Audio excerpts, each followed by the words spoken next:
নবী গো ওগো রাহমাতুল লিল আলামিন, কবরে পরীক্ষা থেকে বাঁচার ফর্মুলা যেহেতু আপনি বলছেন, হুজুর আর আসেনি? নবী কয় আছে।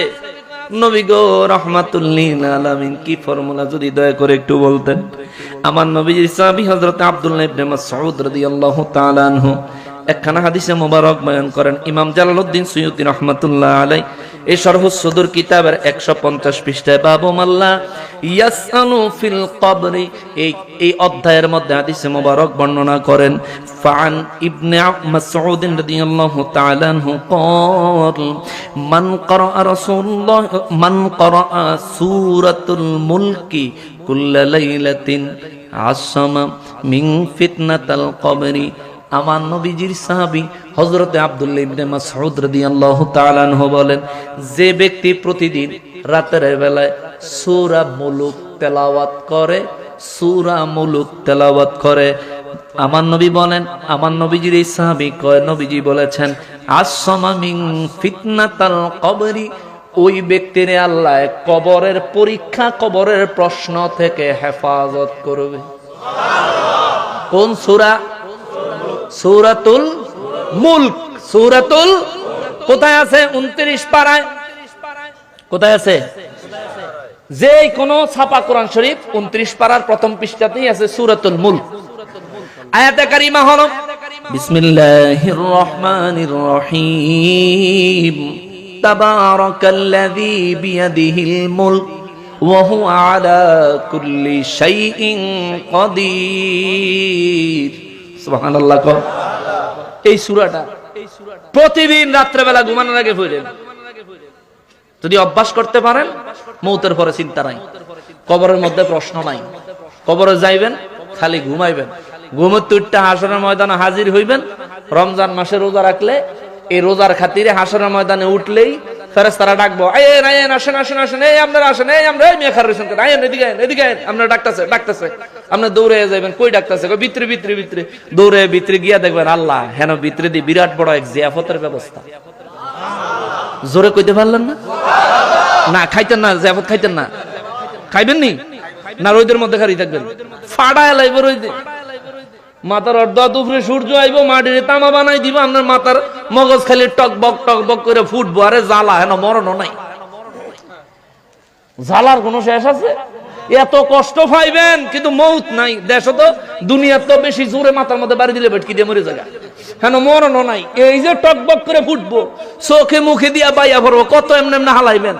আরে খোদা সোহ তো যায়, হালাইবেন, এত কষ্ট পাইবেন।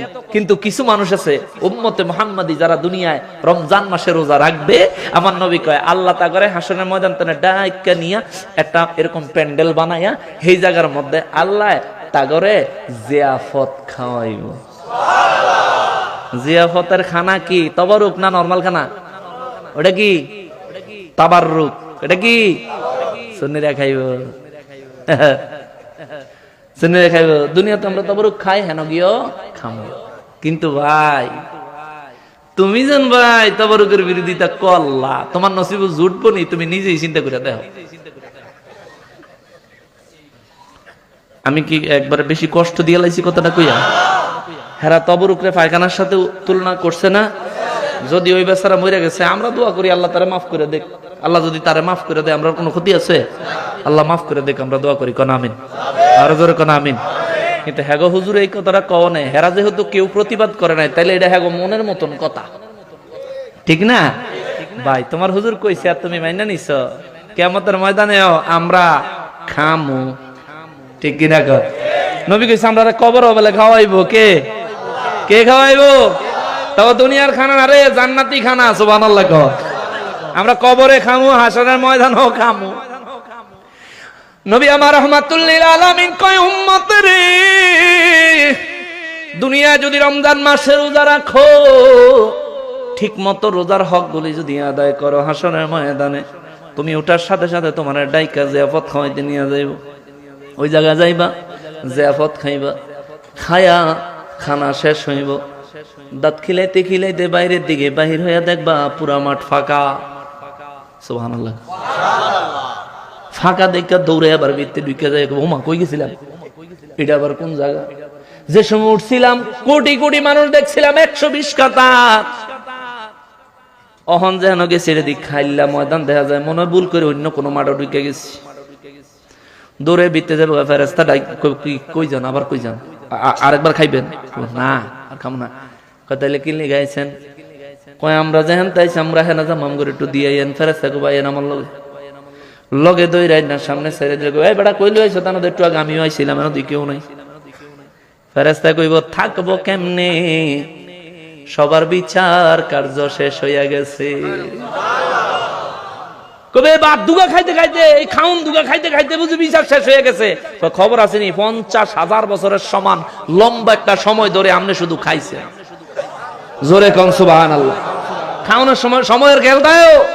খাওয়ানোর সময় কেউ গড়ি দেয়? কথা কয় না, খানার সময় গড়ি দেয়? খানার সময় কিন্তু গড়ি দেয়া দেই নাই। খানার সময় চিন্তা করে ফ্যাট বর্ষে নি, ঠিক কিনা? ফ্যাট বললে উডুনতি, নাইলে খাওনতি, ঠিক কিনা বলেন? খাইছো খালি চিন্তা করছো ফ্যাট বর্ষে নি। সময় কত দূর গেছে তোমার খবর আছে নি? কত 50,000 বছরের সমান পার হয়ে গেছে। সবাই একসঙ্গে বের হইয়া তাকায়া দেখবি আল্লাহ পাকের আরশে আজিমের ছায়ার নিচে আমার নূর নবী রহমাতুল্লিল আলামিন এখনো সিজদায় পড়া। আল্লাহু আকবার, এখনো সিজদায় পড়া। দৌড়ে সবাই নূর নবীজির কদম মোবারকে যায় হাজির হইয়া কইব ইয়া রাসূলুল্লাহ, নবী গাম করে মাফ করে দেন। হুজুর আমরা খানা খাইতে খাইতে সব ভুলে লাইছি, দেরি হয়ে গেছে হুজুর, আমাকে ব্যাপারে কোনো ফয়সালা টয়সালা হইছে নি। হুজুর আমরা কোন দিকে যাবো, আমগো রাস্তা কোনটা? আমার নবীজি কয় পাগলের আরে, তোদের জন্য আমি নবী অপেক্ষা করতেছি, দাঁড়া। সবাই রে নিয়ে আমার নবী কয় আল্লাহ গো, ও আল্লাহ, রোজাদারদেরকে আপনি স্পেশাল মেহমানদারি করাইবেন। আপনি কইছেন আস-সাওমুলি ওয়া আনা আজজি বিহি, যারা আমার রোজা রাখবো আমার জন্য তাগরে পুরস্কার, আমার মনের মতন পুরস্কার আমি দিমু। আল্লাহ আপনি পুরস্কার দিতে তাগরে খাওয়াইতে লয়ে গেছেন, এন্দা মাঠের বিচার শেষ, এগুলোই চিন্তায় আছে। ও আল্লাহ তাগো বিচার কি করবেন?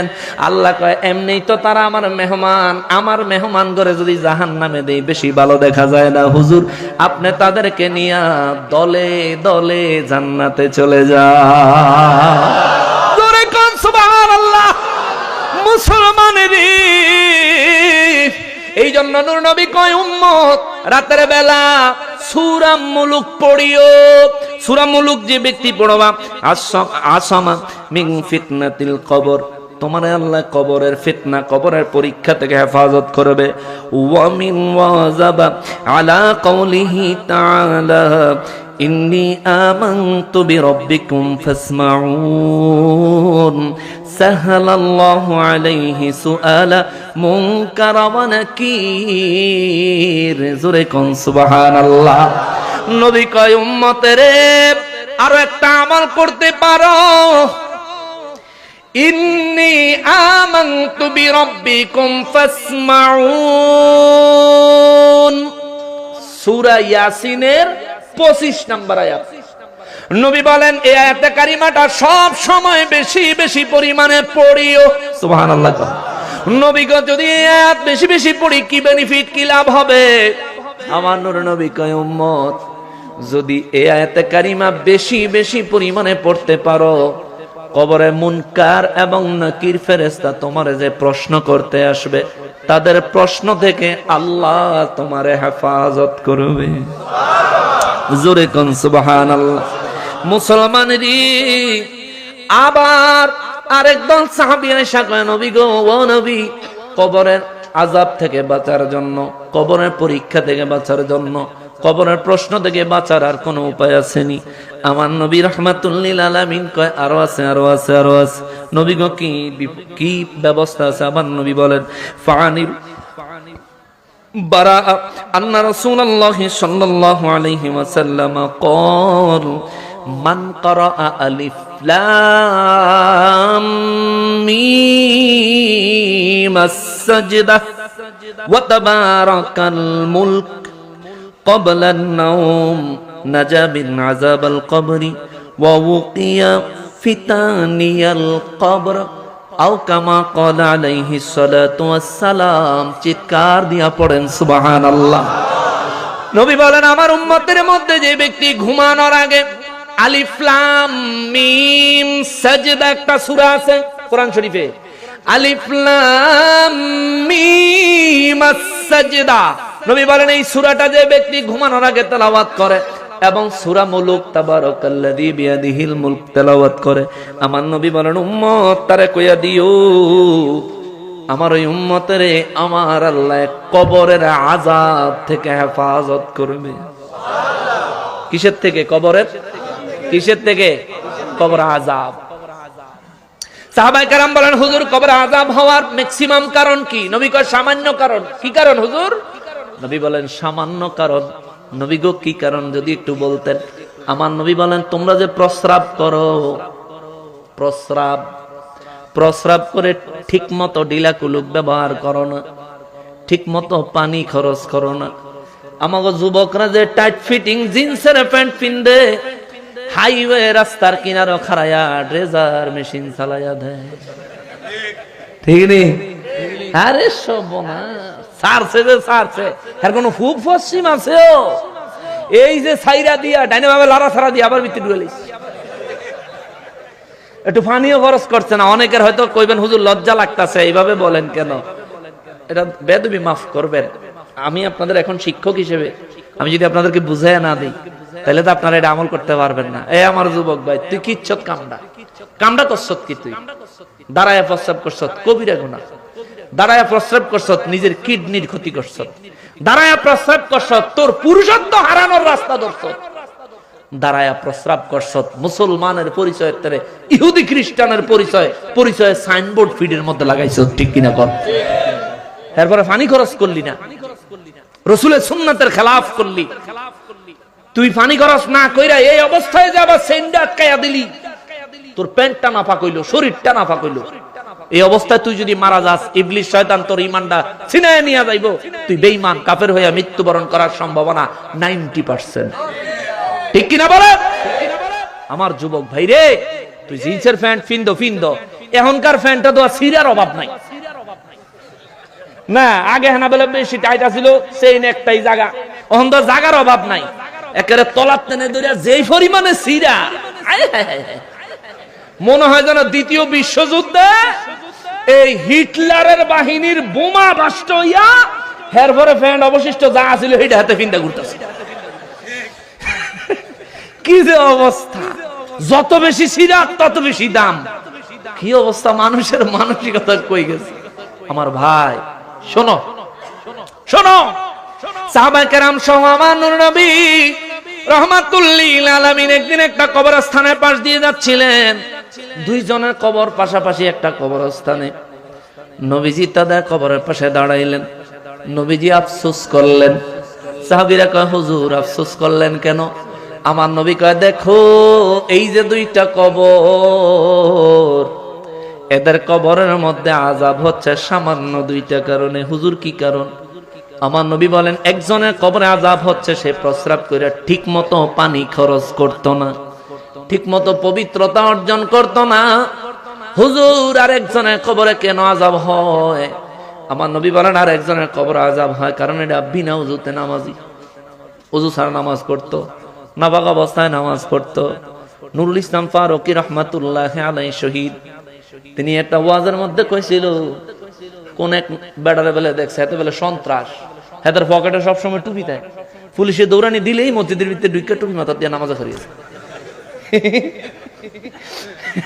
পুলিশে দেখলে তো বুঝে যায় ফাঁকা মুসল্লি, এটা তো আসামি না রে, নিশ্চয় আসামি আশেপাশে দিয়ে পলাইছে। পুলিশের দিকে দৌড় দিলে হেতে পাইছে।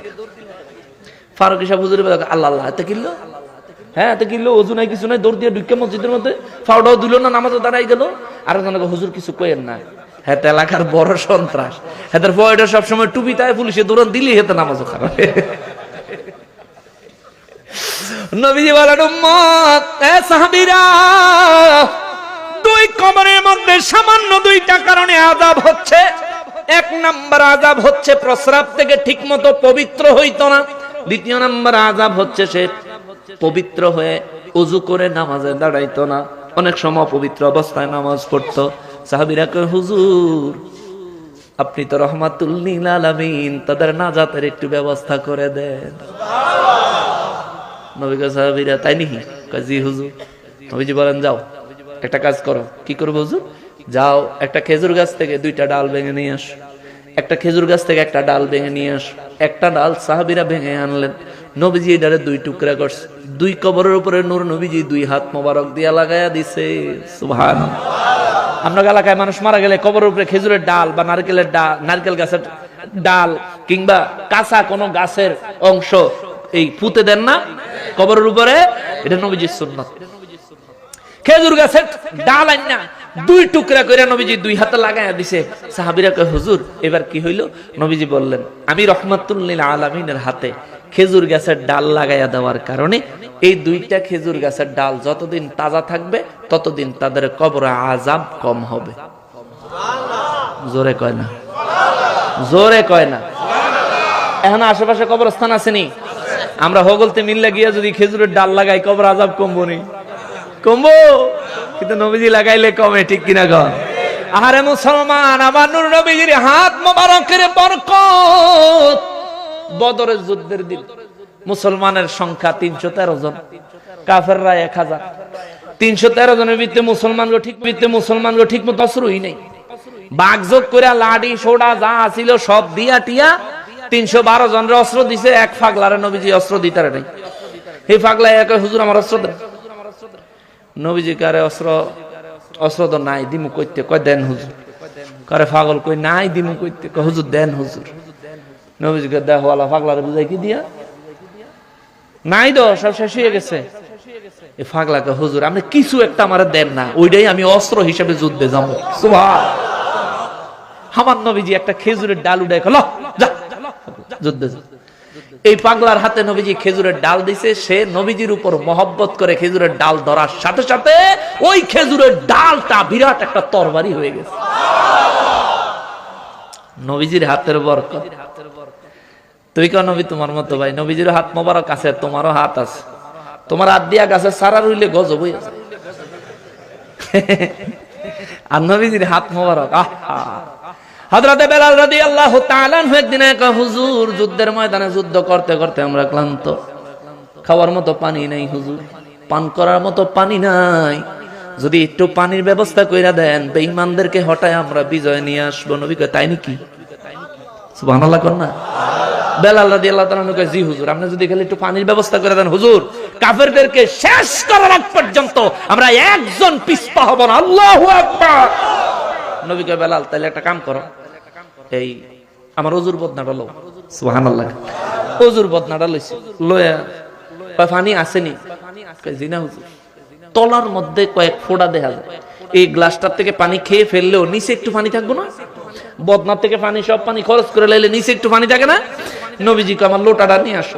লোটার মধ্যে আসেনি পানি? কয় হুজুর একদম তলার মধ্যে কয়েক ফোঁটা দেখা যায়। কয় তাই নাকি? কয় তোমরা রেডিও। সুবহানাল্লাহ। কি লিখে রেডিও হুজুর? পানি সংরক্ষণ করার জন্য তৈরি হও। 12 জন সাহাবী একসাথে তৈরি হয়ে গেল। নবীজি ওই বদনার ভিতরে নবীজির শাহাদাত আঙ্গুল মোবারক ঢুকাইয়া দিলেন। বদনার নল দিয়া পানি বাইর হচ্ছে। এই পানি সংরক্ষণ করছে।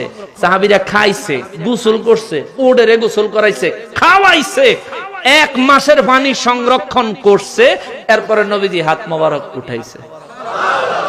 এটা আমার নবীজির হাত মোবারক, আঙ্গুল মোবারক ভাই। এজন্য আমরা সুন্নিরা সব সময় বলি নবীর মতো কেউ আল্লাহ কেউ বানাই নাই, নবীর মতো আল্লাহই বানায় নাই। কারণ ওসির বন্ধু ওসি, ডিসির বন্ধু ডিসি, মন্ত্রীর বন্ধু মন্ত্রী, চেয়ারম্যানের বন্ধু চেয়ারম্যান, প্রধানমন্ত্রীর বন্ধু আরেক দেশের প্রধানমন্ত্রী, ঠিক কিনা? প্রত্যেকে নিজের গ্রেড অনুযায়ী বন্ধুত্ব করে। তাহলে আল্লাহর বন্ধু আমার নবী, আল্লাহর কোনো শরীক নাই, আল্লাহর সমতুল্য কেউ নাই। আমার নবীর মতো কইরেও আল্লাহ কাউরে বানায় নাই। সাধারণ লজিক, এটা বুঝার বিষয়। তুমি কেউ নবীজির চক্ষু মোবারক আছে, তোমারও চক্ষু আছে, লেগে নবীজি তোমার মতন ভাই। নবীজির চক্ষু মোবারক দিয়া স্বয়ং আল্লাহকে দেখেছে। সুবহানাল্লাহ। তুমি কি দেখছো মিয়া? তুমি তো বাতি বন্ধ করলে কিছু চোখে দেও না। তোমার চোখ আর ইন্দুরের গর্ত একরকম।